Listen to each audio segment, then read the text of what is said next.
নমস্কার। চামেলির গল্পের তরী চ্যানেলে সবাইকে স্বাগত জানাই। আজকে আমি আশাপূর্ণা দেবীর লেখা যন্ত্রণা গল্পটি পাঠ করে শোনাবো আপনাদের। আশা করছি গল্পটি আপনাদের বেশ ভালো লাগবে। শুরু করছি আজকের গল্প যন্ত্রণা। অনেকক্ষণ থেকে বাঁকানো ঘাড়ের এক পাশে তির্যক রেখায় এক ফালি রোদ এসে বিঁধছে ছুরির আগার মতো। চিনচিন করছে জায়গাটা, তবু একইভাবে ঘাড় বাঁকিয়ে দাঁড়িয়ে আছে শুভা। রোদে ঝাঁঝা করছে আকাশ, রাস্তার পিচ গলে গলে পড়ছে। অত্যন্ত প্রাণের দায় ব্যতীত এমন সময় কেউ রাস্তায় বেরোয় না। ছাদের কোণে দাঁড়িয়ে রোদ পোহাবার স্বাদও নিশ্চয় হবার কথা নয়। তবু শুভা ছাদে দাঁড়িয়ে আছে। সিঁড়ির দেয়ালের ছায়াটা এসে গায়ে পড়েছে বলে পিঠটা রোদ থেকে বাঁচছে, কিন্তু বাঁকানো ঘাড়ের পাশটা বাঁচছে না।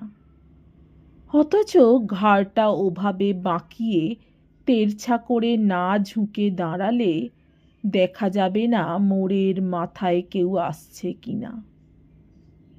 কিন্তু এই ঝলসে যাওয়া রোদ্দুরে কে আসবে? কার জন্যে শুভা এমন করে নিজেকে পুড়িয়ে মারছে, ছুরি খাচ্ছে? সে আসবে। সে কি এসে দরজায় কড়া নাড়বে না? আসবে, অথচ কড়া নেড়ে দরজা খোলাতে চাইবে না। এমন চিন্তা হাস্যকর। তবু শুভার ভঙ্গি দেখে মনে হচ্ছে বুঝি সেই আশঙ্কাই করছে শুভা। তাই শুভা যেন তার সমস্ত মন প্রাণ দৃষ্টির মধ্যে সংহত করে প্রায় ওত পেতে দাঁড়িয়ে আছে, যাতে মোড়ের মাথায় দেখতে পেলেই ছুটে নিচে নেমে গিয়ে দরজা খুলে দরজার সামনের রাস্তায় নেমে আসতে পারে।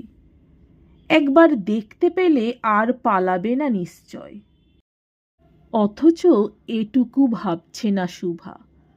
পালাবারই যদি ইচ্ছে থাকে তার, বাড়ির মোড়ের মাথা পর্যন্তই বা আসবে কেন? কথাটা না ভাববার কারণ হয়তো এই, প্রতিদিনই মনে হয় শুভার আজ আর আসবে না বোধ হয়। সেই ভেবে শুভা কাঁটা হয়ে থাকে। কে জানে শুভারই বা এত মমতা কেন? শুভার বাবা তো বলে, থাক থাক, আর বারে বারে জানলা দিয়ে দেখতে হবে না। ভাত বেড়ে ফেলে রেখে দিয়ে নিজেরা খেয়ে নাও। আসবে না তো বাড়া ভাতটি জুটবে কোথায়? পেটের জ্বালাতেই সুরসুর করে আসতে হবে। আর শুভার মা বলে, একদিন যদি দেখি আর এলো না তো হরি লুট দিই আমি। কার ওপর আক্রোশ করে বলে কে জানে, স্বামীর ওপর না ছেলের ওপর। কিন্তু আশ্চর্য, শুভা কিছু বলে না। অথচ শুভা মাও নয়, ঠাকুমাও নয়, কেবলমাত্র দিদি, পিঠোপিঠি দিদি। কিন্তু সব জ্বালা যেন শুভারই। টাবু যে প্রত্যহ বাড়ি ফিরতে দুপুর গড়িয়ে বিকেল করে, সে দোষও শুভারই। এবং টাবু যে সেই পড়ন্ত দুপুরে ফিরেই বেড়ে রাখা করকরে ভাতগুলো গোগ্রাসে গিলতে বসে, সে লজ্জাও শুভারই। মা ঘরে শুয়ে থাকে, বেরোয় না, অথবা হয়তো বেরোতে পারে না। বাবা হয়তো মাথার দিব্যি দিয়ে বসিয়ে রাখে ঘরে। তবে বাবা একবার বেরোয়, ছেলের সাড়া পেলেই পানের মুখ কুল্লি করবার ছুতো করে, কিংবা বাথরুমে যাবার ছুতো করে ঘর থেকে বেরিয়ে আর নয়নে তাকিয়ে দেখে নেয় টাবু তার ভাগের ভাতগুলো নিয়ে বসেছে কিনা। দেখে গিয়ে ঘরে বসে টিপ্পনি কাটে টাবু শুভার বাবা। এদিকে বাপকে তো গ্রাহ্যই নেই, একবার বাবা বলে ডাকতেও অপমান। বাপের ভাতটি খেতে তো অপমান নেই। এই খিদেটি পুষে রেখে রাস্তায় টহল দিয়ে বেড়ানো হচ্ছে। কি রাজকার্যই যে চলছে কোথায় ভগবান জানে। খাবার কাছে শুভা বসে থাকে। পাখা নিয়ে বসবার হুকুম নেই। টাবু তাহলে মেরে ফেলবে, কাজেই হাত নেড়ে মাছি তাড়ায়। মাছি না থাকলেও ভঙ্গিটা করে, অভ্যাসটা পাকা হয়ে গেছে। সেইভাবে হাত নাড়তে নাড়তে শুভা বলে, শুনতে পাচ্ছিস?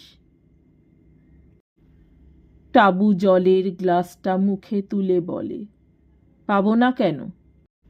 তবু এইভাবেই চালিয়ে যাবি? উপায় কি? হাত পা থাকতে নিরুপায়ের ভূমিকা কেন রে? এত বড় ছেলে, একটা কাজকর্ম করতে পারিস না? 500 টাকার চাকরি নিয়ে বসে আছে আমার জন্যে, নিচ্ছি না আমি। শুভা বিরক্ত গলায় বলে, 500 1000 ছাড়া কথা নেই ছেলের। রাস্তায় গড়াগড়ি খাচ্ছে যে চাকরি। বিদ্যে তো কত কলি। কেন, গেরস্ত ঘরের ছেলের মতো যাহোক একটা কাজ পাওয়া যায় না? যায়।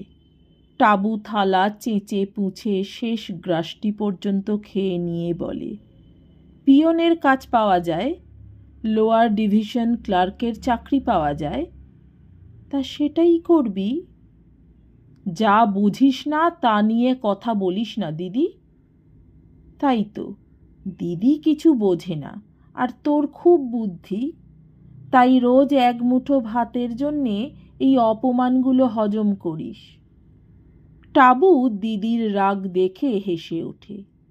টাবু বলে, বুড়ো হাবড়ারা অমন অকারণ বক বক করে থাকে, তাকে অপমান বললে চলে না।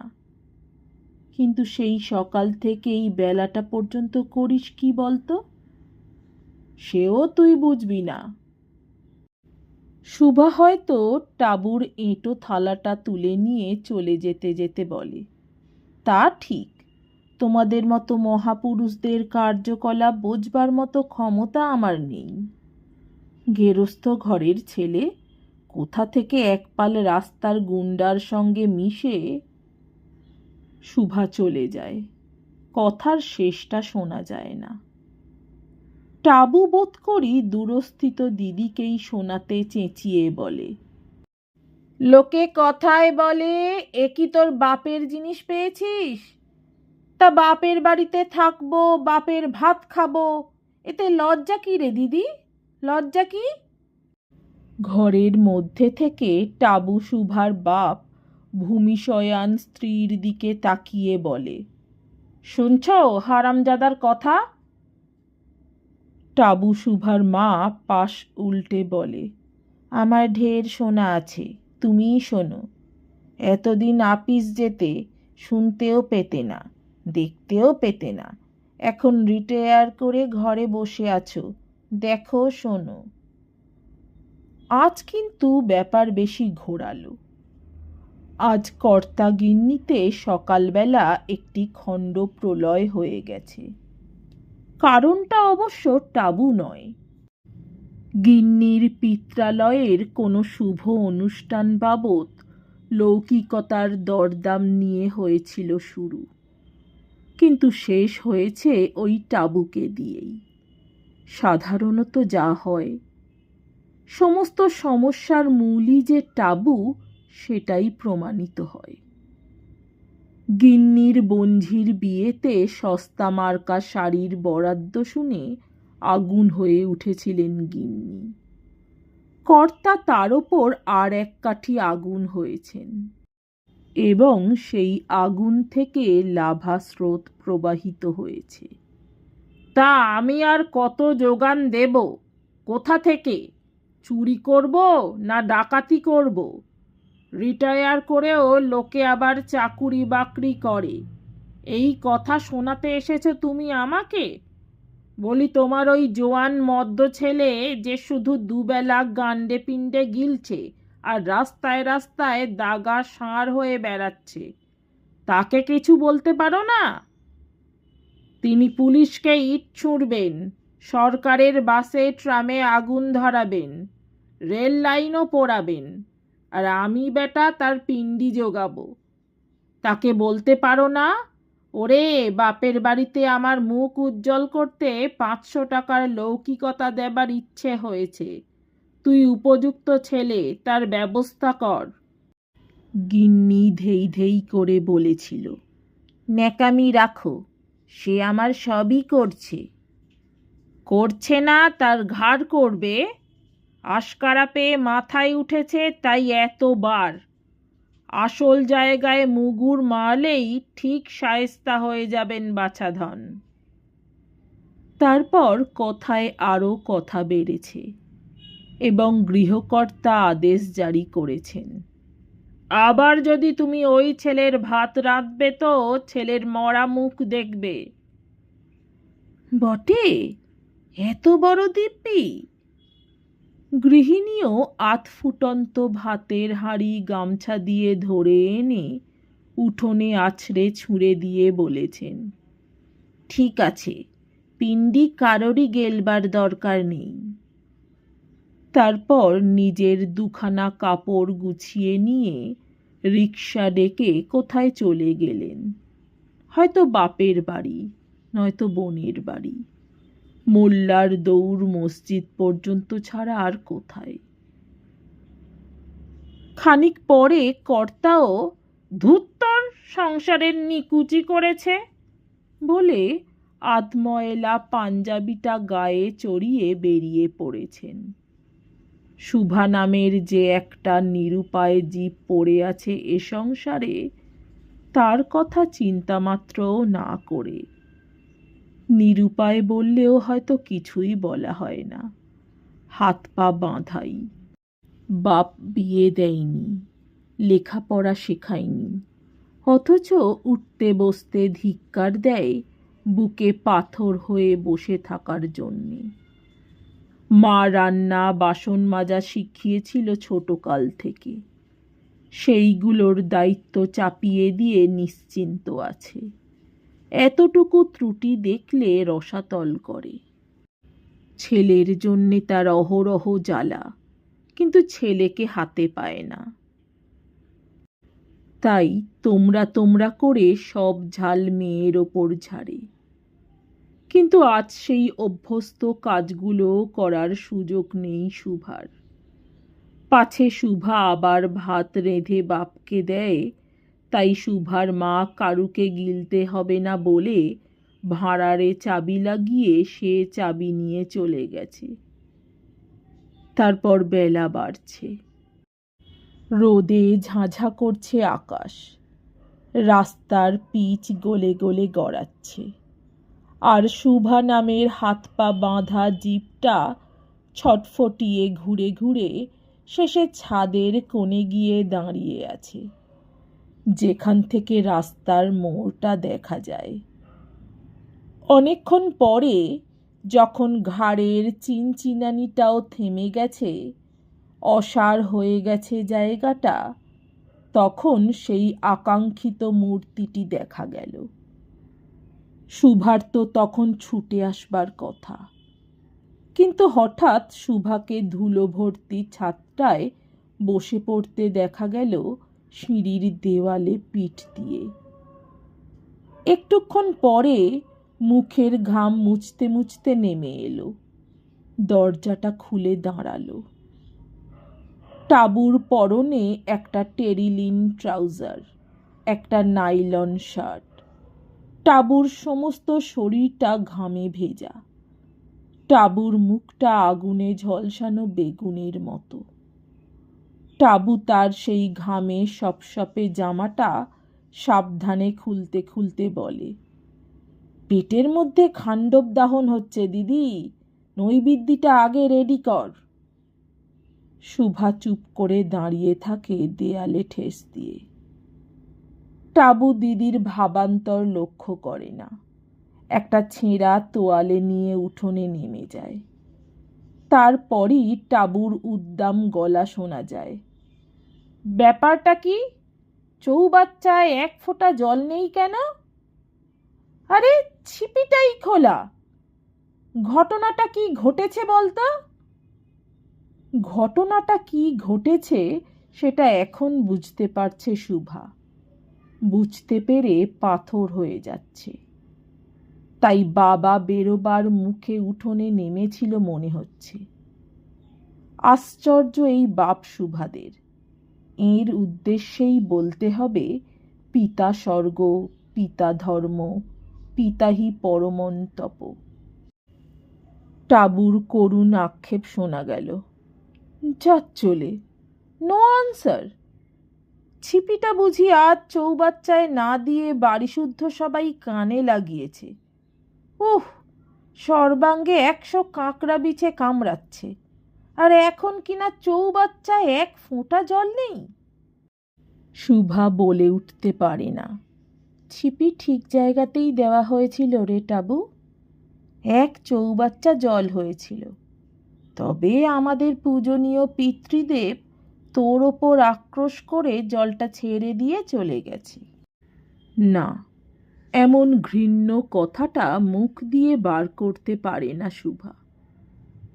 টাবু আবার করুণ আর্তনাদ করে, বালতিটা পর্যন্ত কাঠফাটা, কলে কি আর জল আসেনি? শুভা এগিয়ে যায়, রান্নাঘরের বালতির জলটা নিয়ে বলে, বালতিটা পাত। টাবু এবার যেন একটু অবহিত হয়। দিদির মুখের দিকে তাকিয়ে বলে, কি ব্যাপার, তোর অসুখ টসুখ নাকি? অসুখ হতে যাবে কেন? কি জানি, কেমন যেন অসুখ অসুখ দেখাচ্ছে। কর্তাগিন্নির সাড়া পাচ্ছি না যে। গভীর নিদ্রাগত? না, বাড়ি নেই। ভালো ভালো, শুনে বড় শান্তি পেলাম। সেই আধ বালতি জলটুকু সম্বল করেই স্নানের ঘরে ঢুকে যায় এবং মিনিট কয়েক পরেই বেরিয়ে এসে বলে, কাক নাওয়া হলো, দে বাবা ভাত দে, এখন পেটের আগুনে জলটা ঢালি। একটু আগে শুভা চৌবাচ্চার কথাটা বলতে লজ্জা পাচ্ছিল। এখন শুভা সহসা যেন নির্লজ্জ আর নিষ্ঠুর হয়ে ওঠে। রুক্ষ গলায় বলে, ভাত নেই। ভাত নেই? চমৎকার। টাবু বসে পড়ে বলে, মনে হচ্ছে সামথিং কিছু ঘটেছে। ব্যাপারটা কি? শুভা সংক্ষেপে বলে, নতুন কিছুই নয়, কর্তাগিন্নির কলহ। সে তো রোজই আছে, তা ভাতটার কি অপরাধ হলো?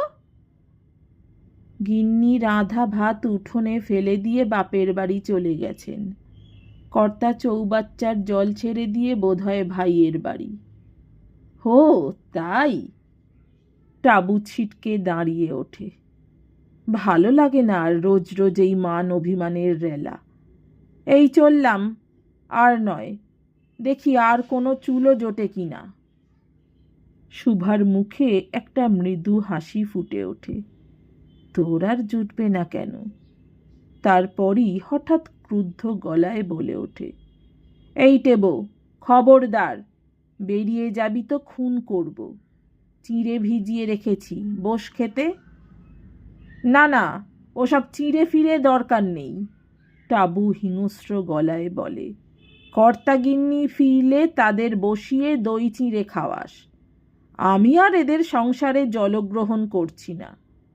তবে যা। যাবই তো, বলে টাবু ঘরের মধ্যে থেকে বীর বিক্রমে নিজের সুটকেসটা টেনে বার করে বলে, এই চললাম, বলিস তোদের বাড়ির মালিকদের, আর তাদের অন্ন ধ্বংসাচ্ছি না।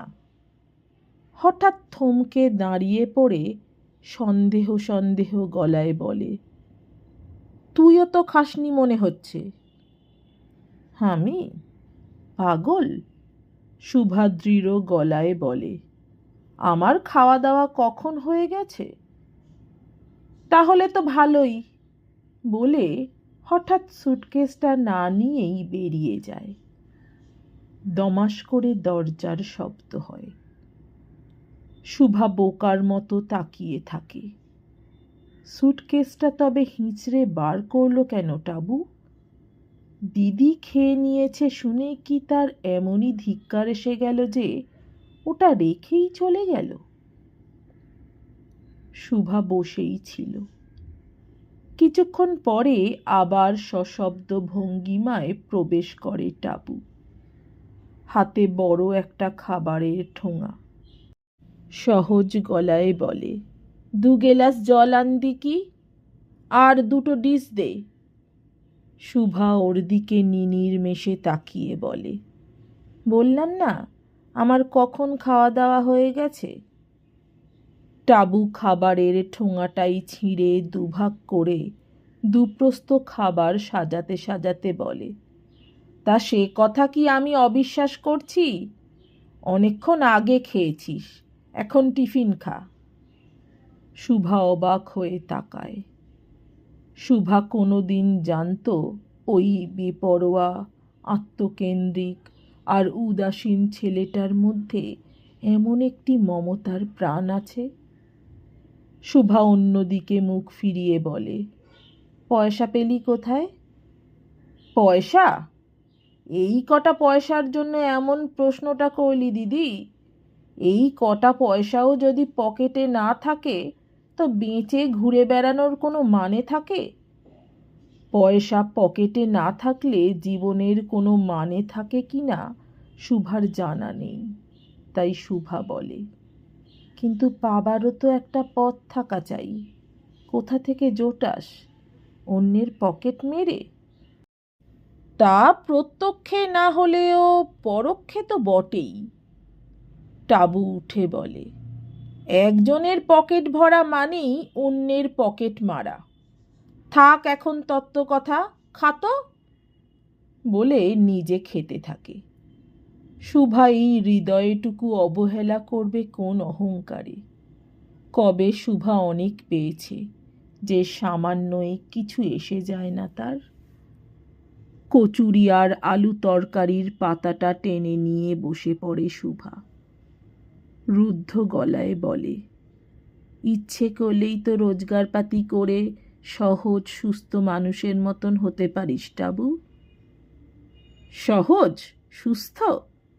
টাবু এক মুখ কচুরি নিয়ে হেসে উঠে বলে, বাবার মতন? কাকার মতন? তোদের ওই সহজে আমার বিন্দুমাত্র লোভ নেই দিদি। কিন্তু কি তুই হবি তবে? জানি না, হয়তো কিছুই না। শেষ পর্যন্ত কপালে জেল আছে, দিব্য চক্ষে দেখতে পাচ্ছি, বলে শুভা ঢক ঢক করে 1 গেলাস জল খেয়ে নেয়। মা যদি এসব কথা বলতো টাবু তুচ্ছ তাচ্ছিল্য করে উড়িয়ে দিত, হয়তো কথার উত্তরও দিত না। দিদিকে উত্তর দেয়, বলে, সে আমিও মাঝে মাঝে দেখতে পাই। সুটকেসটা ঘরে তুলে রাখ। না না, আমি মন স্থির করে ফেলেছি, আর নয়। একটা জায়গা ঠিক করবি তো আগে। ফুটপাত তো কেড়ে নেয়নি কেউ। শুধু শুধু এরকম ছন্নছাড়া হয়ে লাভ আছে কিছু? একটু স্বাভাবিক হলেই তো। হবে না দিদি, হবে না। আমার দ্বারা ওসব সহজ সুস্থ স্বাভাবিক হওয়া হবে না। আমাদের যন্ত্রণা বোঝবার ক্ষমতা তোদের নেই। ক্ষমতা নেই? শুভার মুখে একটা সূক্ষ্ম হাসি ফুটে ওঠে, যে হাসির মধ্যে শুভার সমস্ত অতীত, সমস্ত বর্তমান আর ভবিষ্যৎটা বিধূত। নমস্কার। আমার গল্প পাঠ ভালো লাগলে, আরও এমন গল্প শুনতে চাইলে অবশ্যই আমার চ্যানেলটি সাবস্ক্রাইব করে দেবেন। লাইক কমেন্ট শেয়ার করতে ভুলবেন না। অনেক ধন্যবাদ।